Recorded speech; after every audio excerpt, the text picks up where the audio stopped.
ड्रामे की शुरुआत हमारी हीरो किन से होती है, जो गांको को सरप्राइज़ देता है और इस सरप्राइज़ में उसे प्रपोज करता है, क्योंकि किन गांको से बहुत ज़्यादा प्यार करता है। वो उसकी पूरी दुनिया है। नेक्स्ट सीन में दिखाया जाता है किन और गांको की शादी हो चुकी है। दोनों एक दूसरे को पाकर काफ़ी खुश हैं और दोनों एक साथ जीने मरने की कस्में खाते हैं। तो अपोजिट में हमारी ड्रामे की फीमेल लीड तावान, जो कि एयरपोर्ट पे आई थी अपनी फियांसे को रिसीव करने के लिए। उसका फियांसे अतीत जो गया तो अकेले था, लेकिन वापस अपनी गर्लफ्रेंड को साथ में लेकर आया हुआ था। एक्चुअली म्यो काफ़ी चालाक है। अतीत रिच फैमिली से बिलोंग करता है, इसी वजह से उसने अतीत को अपने प्यार के जाल में फंसा लिया था। जबकि अतीत म्यो से प्यार नहीं करता था, लेकिन अब वो उसके बच्चे की माँ बनने वाली है। इसी वजह से अतीत को भी म्यो का ही साथ देना पड़ता है।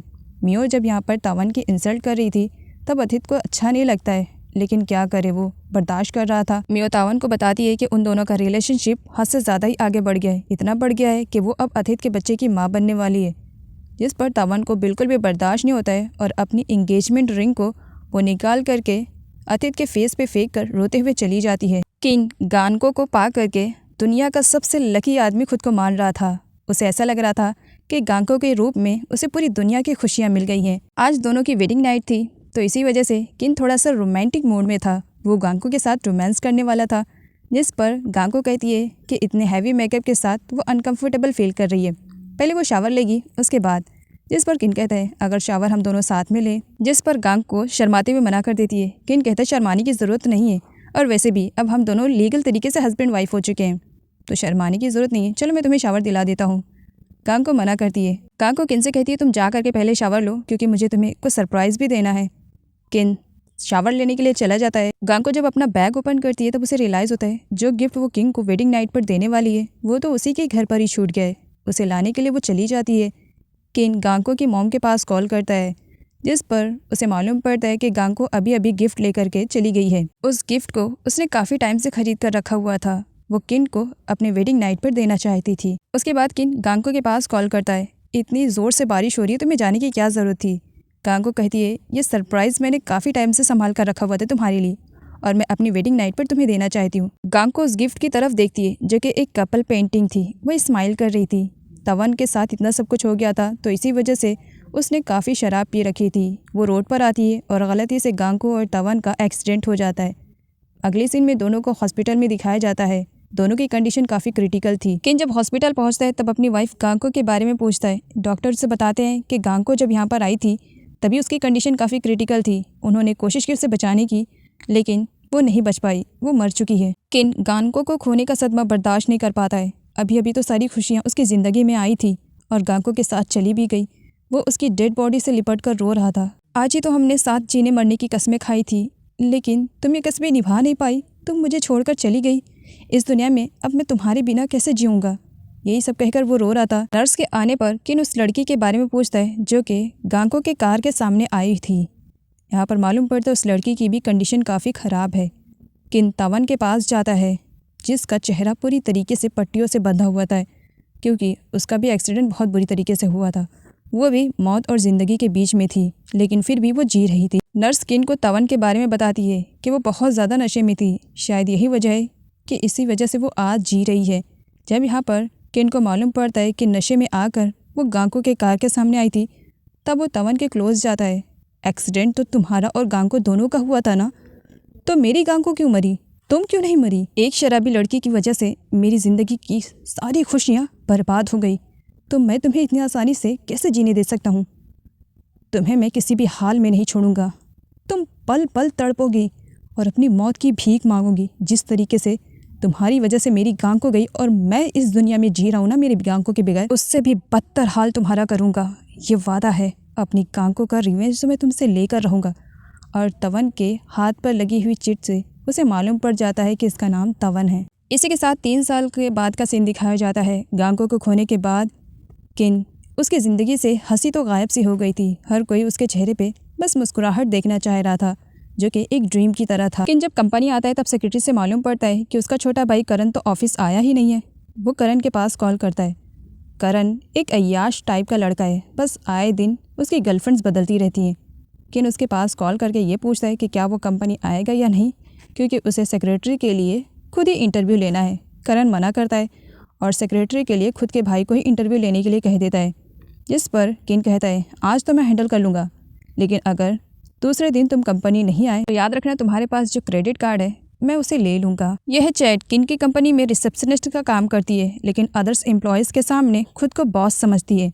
जॉब इंटरव्यू के लिए जो लोग आए थे उस पर अपना धांसू जमा रही होती है। तभी वहाँ पर एक और लड़की की एंट्री होती है जो जॉब इंटरव्यू के लिए आई थी, जिसका नाम ड्यून है। ड्यून 10 मिनट लेट थी। चैट ड्यून की फाइल ले लेती है और उसे कहती है जो लड़की अपने लाइफ में टाइम की इम्पोर्टेंस ना करे फिर उसे जॉब कैसे मिल सकती है, और उसकी फाइल को डस्टबिन में डाल देती है। किन जॉब इंटरव्यू पर आने वाले लोगों की डिटेल्स चेक करता है, जिसमें उसे ड्यून का फॉर्म दिखता है। ड्यून का सरनेम और तवन का सरनेम सेम था, तो इसी वजह से किन काफ़ी परेशान हो जाता है और उसके बाद वह अपनी रिसेप्शनिस्ट चैट के पास कॉल करता है और ड्यून को सिलेक्ट कर लेता है और बाकी लोग जो इंटरव्यू देने के लिए आए थे उन्हें वापस जाने के लिए कह देता है।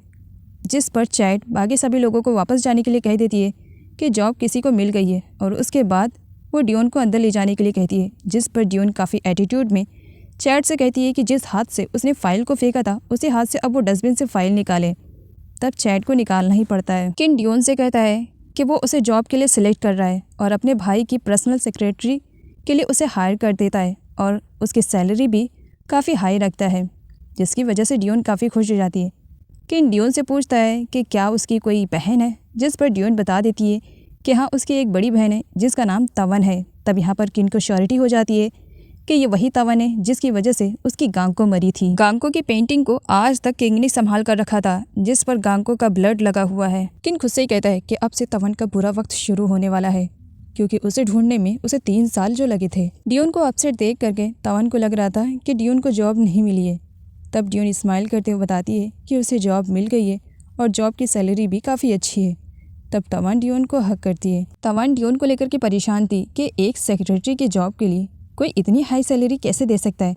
तब वो ड्यून से पूछती है कि क्या उसका बॉस सही है, जिस पर ड्यून बताती है कि उसका बॉस बहुत ही ज़्यादा हैंडसम है और काफ़ी अच्छा भी है। ड्यून की बातें तवन को तसल्ली तो दिला देती है, लेकिन फिर भी तवन ड्यून से कहती है कि वो अपना ख्याल रखे और ख़ुद को प्रोटेक्ट करती रहे। नेक्स्ट मॉर्निंग करण जब कंपनी आता है तब ड्यून उसके कार के सामने आने वाली थी, जिस पर करण चिल्लाते हुए कहता है क्या मेरी ही कार मिली थी सुसाइड करने के लिए। ड्यून जब सॉरी बोलने के लिए टर्न होती है तब करण उसे देखते हुए कार से बाहर निकल जाता है। नहीं नहीं, तुम्हें तो कुछ भी नहीं होना चाहिए, मरे तुम्हारी दुश्मन, तुम्हें तो अभी और लंबी ज़िंदगी मिले। By the way beauty girl तुम्हारा नाम क्या है। लेकिन ड्यून वहाँ से चली जाती है। तब करण उसे फॉलो करता है। ड्यून जल्दी में थी क्योंकि वो लेट नहीं होना चाह रही थी। लेट होने पर चैट उस पर बरस पड़ती, इसी वजह से वो जल्दी जा रही थी। तभी लिफ्ट के पास करण भी आ जाता है और वो ड्यून से पूछता है कि वो इतनी जल्दी में क्यों है। तब ड्यून बताती है क्योंकि ट्रैफिक की वजह से वो लेट हो गई है, अगर वो ऊपर जाएगी तो चैट चिल्लाएगी, इसी वजह से वो थोड़ा जल्दी जा रही है ताकि लेट ना होने पाए। करण अपनी आंखों से ड्यून की बॉडी को स्कैन सा करने लगता है, जिस पर ड्यून पर्स से अपने आप को छुपाने लगती है। करण कहता मेरा ये मीनिंग नहीं था, बस मैं ये देख रहा हूँ कि तुम शायद यहाँ पर न्यू हो। बातों ही बातों में ड्यून को मालूम पड़ता है कि जिसकी वो न्यू सेक्रेटरी बनने वाली वो कोई और नहीं बल्कि करण ही है, और करण का कहना था कि मेरे लिए एक न्यू सेक्रेटरी आने वाली है जो कि शायद मुझे बिल्कुल भी पसंद ना आए क्योंकि कोई ओल्ड ही होगी। तब ड्यून दिल ही दिल में स्माइल करने लगती है कि जब ये मुझसे मिलेगा तब शायद इसे समझ में आए कि मैं कितनी ओल्ड और यंग हूँ, और दोनों एक ही फ्लोर पर जाते हैं। ड्यून आगे चल रही थी और करण उसके पीछे जा रहा था क्योंकि उसे अपने कैबिन में जाना था, लेकिन अपनी गर्लफ्रेंड को नीचे आते हुए देख करके वो डर जाता है कि कहीं मेरी कैबिन में आएगी तो हंगामा क्रिएट न कर दे। इसी वजह से दबे पाँव वहाँ से भाग जाता है। इतना जल्दी मचाने के बाद भी बेचारी ड्यून 8 मिनट की लेट हो जाती है, जिस पर चैट उसे लंबी चौड़ी स्पीच झाड़ रही थी। किन ड्यून को अपने कैबिन में बुलाता है और उसे कहता है कि जैसा कि ड्यून ने बताया है कि उसकी एक बड़ी बहन है तावन और एक नर्स है, साथ ही वो फिजियोथेरेपिस्ट भी है। तो यहाँ पर किन ड्यून से कहता है कि क्या वो अपनी सिस्टर से बात करेगी क्योंकि उसे अपनी बहन के लिए एक नर्स की ज़रूरत है जो 24 आवर्स उसका ख्याल रखे, क्योंकि पिछले 1.5 साल पहले कुछ एक्सीडेंट हुआ था जिसकी वजह से किन की बहन की बॉडी पैरालाइज हो गई है, तो उसका ख्याल रखने के लिए उसे एक नर्स की ज़रूरत थी। जिस पर ड्यून बताती है कि तवन ऑलरेडी किसी के पास जॉब करती है। 3 सालों के बाद तवन के पास अतीत का कॉल आता है जो बताता है कि आज भी वो तवन से ही प्यार करता है और तवन से शादी करने के लिए वो सब कुछ सेक्रीफाइस करने के लिए तैयार है। जिस पर तवन कहती है कि उसकी लाइफ में उसका एक बेबी और उसकी वाइफ म्यू है, तो उन्हें छोड़ने की ज़रूरत नहीं है। जिस पर अतीत का कहना था कि म्यू को प्यार करना मेरी सबसे बड़ी भूल थी जो कि आज तक के मैं भुगत रहा हूँ। मैं सिर्फ़ और सिर्फ तुमसे प्यार करता हूँ। और म्यू को दिखाया जाता है जो अपने हस्बैंड को तवन से बातें करते हुए सुन लेती है। उसका गुस्सा तो 7वें आसमान पे आ जाता है। मियो अपनी बसी बसाई गृहस्थी को उजाड़ना नहीं चाह रही थी, इसी वजह से वो तवन को सबक सिखाने का डिसाइड करती है। किन करण से कहता है कि वो अपनी सिक्योरिटी से मिल ले, लेकिन करण मिलना नहीं चाह रहा था। कोई ओल्ड होगी मुझे मालूम है, लेकिन तभी वहाँ पर एंट्री जब ड्यून की होती है तब उसकी आंखें फटी की फटी। ये कौन है? किन बताता है कि यही तो तुम्हारी सेक्रेटरी है। ड्यून उसकी सेक्रेटरी है। इस बात पर वो बहुत ही ज़्यादा खुश हो जाता है कि इतनी यंग लेडी, वो भी मेरी सेक्रेटरी। जो बंदा अभी थोड़ी देर पहले काम करने से भाग रहा था तो वही किन के पास आकर के बैठ जाता है। हाँ भाई बताओ मुझे क्या काम करना है। वैसे थोड़ी देर पहले आप किसी मीटिंग के बारे में बात करने वाले थे ना, मेरी इस सेक्रेटरी को ज़रा डिटेल्स दे देना, मेरी सेक्रेटरी मुझे अच्छे से एक्सप्लेन कर देगी। करण ने बातों ही बातों में जिस तरीके से ड्यून का हाथ अचानक से पकड़ लिया था, ड्यून समझ चुकी थी कि करण एक नंबर का प्ले बॉय टाइप का लड़का है और इस लड़के से वो जितना दूरी बनाकर रखेगी उसके लिए अच्छा रहेगा। ड्यून काम कर रही थी, करण आता है और उसे कहता है अब काम बंद भी कर दो, तुमने मेरे शेड्यूल के बारे में मुझे कुछ बताया नहीं। तब ड्यून उसे शेड्यूल के बारे में बताती है। तब करण कहता है डिनर वाली मीटिंग के बारे में तुमने कुछ भी नहीं बताया। ड्यून परेशान, डिनर वाली मीटिंग कौन सी? तब करण कहता है तुम मेरे साथ डिनर पर चल रही हो ना। जिस पर ड्यून कहती है डिनर पर? हाँ वो तो मैं आपके साथ चलने वाली थी, लेकिन मुझे कुछ इंपॉर्टेंट काम है। तभी किन भी आ जाता है। किन ड्यून के साथ उसकी बहन से मिलना चाह रहा था। एक बार वो अपने ऑफर के बारे में तवन को बताना चाह रहा था, इसी वजह से ड्यून अपने बॉस किन को अपने घर पर ले जा रही थी। साथ ही वो परेशान थी क्योंकि तवन से उसकी पहले से ही बात हो चुकी थी और तवन ने साफ मना कर दिया था।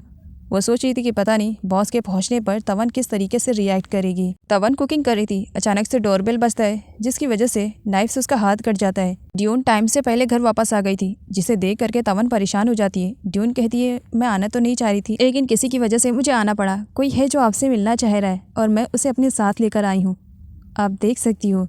तवन जब बाहर जाने वाली थी तभी सडनली किन भी अंदर आ जाता है। दोनों की टक्कर होने वाली थी लेकिन दोनों बच जाते हैं। किन यहाँ पर तवन की फिंगर्स को देख लेता है कि उसके फिंगर पर कट का निशान लगा हुआ है। तब उसे कहता है कि तुम्हारे हाथ पे कट लगा है, खून भी निकल रहा है, जख्म कहीं गहरा ना हो जाए जो आगे चल कर के तकलीफ दे। तवन कहती है मैं एक नर्स हूँ और मुझे अच्छी तरीके से ट्रीटमेंट आता है। उसके बाद वो अपने कटे हुए फिंगर्स की बैंडेज कर रही होती है एंड यहाँ पर किन उसे बता देता है कि वो ड्यून का बॉस है। वो तवन को अपनी हैंडीकैप बहन नूरा की फ़ोटो दिखाता है और बताता है कि एक एक्सीडेंट की वजह से वो पिछले 1.5 सालों से चल नहीं पा रही है, बॉडी पैरालाइज है, तो उसे एक ऐसे नर्स की ज़रूरत है जो उसका अच्छी तरीके से ख्याल रखे। और मैंने सुना है कि तुम फिजियोथेरेपिस्ट भी हो। किन तवन से भी कहता है कि अगर वो नूरा के लिए नर्स का काम करने के लिए तैयार है तो वो उसे मिलियंस में पैसे देने के लिए तैयार है। जिसे सुन करके अंदर से ड्यून तो काफ़ी शॉक में हो जाती है। क्या नर्स की जॉब के लिए बॉस मिलियंस में पैसे दे रहे हैं? वैसे बड़ी अच्छी जॉब मिली है मेरी सिस्टर को। और बाहर आकर वो उसे मनाने की कोशिश कर रही थी कि वो इस जॉब को एक्सेप्ट कर ले, लेकिन तवन को ये सारी चीज़ें कुछ खटक सी रही थी।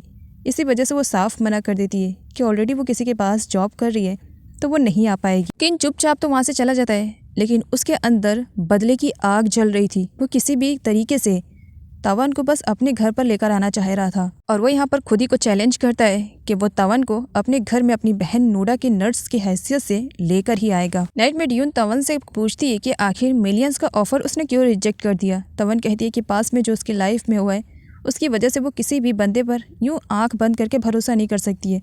भला एक नर्स की जॉब के लिए कोई मुझे मिलियंस में पैसे क्यों देगा? मुझे ये सब कुछ अजीब लग रहा है, इसी वजह से मैंने मना कर दिया। करण ड्यून के पास जाता है उसे कुछ पूछने के लिए, लेकिन उसके बटन ओपन है ये देख करके उसका मुंह बंद हो जाता है और वो ड्यून से कहता है यहाँ पर बात नहीं होगी, एक काम करो तो मेरे कैबिन में आओ, मुझे तुमसे कुछ इंपॉर्टेंट बात करनी है। ड्यून जाने से पहले अपने बटन को बंद कर लेती है। उसके बाद जब वो करण के कैबिन में जाती है तब वो देखती है कि करण आराम से सोफे पर लेटा हुआ है। ड्यून कहती है आपने मुझे यहाँ पर बुलाया, कुछ काम है? तब करण कहता है तुमने बटन क्यों बंद कर लिया, वैसे भी तुम काफ़ी खूबसूरत लग रही थी। जिस बात पर ड्यून और करण में काफ़ी नोकझोंक हो जाती है। ड्यून को अच्छे से मालूम है कि करण किन से डरता है, इसी वजह से जब भी करण उसके साथ कुछ बदतमीजी करने का सोचता है तब वो किन की धमकी दे देती है, जिस पर करण शांत हो जाता है। तवन जिस ओल्ड मैन की नर्स बनी हुई थी वो उसका पूरे दिल से ख्याल रख रही थी, लेकिन उस ओल्ड मैन की नीयत इतनी ज़्यादा ख़राब थी कि बार बार वो तवन को परेशान करता था, जिसकी वजह से तवन ने एक थप्पड़ जड़ दिया था और इस थप्पड़ की वजह से उस ओल्ड मैन की फैमिली वालों ने तवन को जॉब से निकाल दिया था। चैट को बहुत ही ज़्यादा बुरा लग रहा था। जब से ड्यून कंपनी में आई थी उसकी इमेज खतरे में पड़ गई थी, इसी वजह से वो काफ़ी रो रही थी और ड्यून को वॉशरूम में आता हुआ देख वो अपना पूरा गुस्सा ड्यून पर निकालती है और उसका सर लड़ा देती है बाहर आने के बाद ड्यून इस मौके का फ़ायदा उठाती है और चैट की अच्छी वाली क्लास लगवाती है। मियो कुछ गुंडों को पैसे देती है और उन्हें तवन की फ़ोटो दिखाती है और बताती है कि इस लड़की का पत्ता साफ करना है, क्योंकि मैं नहीं चाहती हूँ कि इस लड़की की वजह से अथित मुझसे दूर रहे। मियो के भेजे हुए गुंडे तवन के घर पर जाकर उसके साथ हाथापाई पर उतर जाते हैं। वो लोग तो उसे जान से मारने वाले थे, जहाँ पर तवन खुद को बचाने की कोशिश कर रही थी। बाहर ड्यून को ड्रॉप करने के लिए किन आया था। घर के अंदर से आवाज़ें सुन करके वो लोग भी जाते हैं, जहाँ पर ड्यून अपनी बहन की हेल्प करती है और किन उन गुंडों की अच्छी वाली पिटाई करता है और उन्हें मार मार करके वहाँ से भागने पर मजबूर कर देता है। लेकिन इस बीच नाइफ से उसे भी चोट लग गई थी। किन नोटिस करता है कि तवन अपनी छोटी बहन ड्यून से बहुत ज़्यादा प्यार करती है।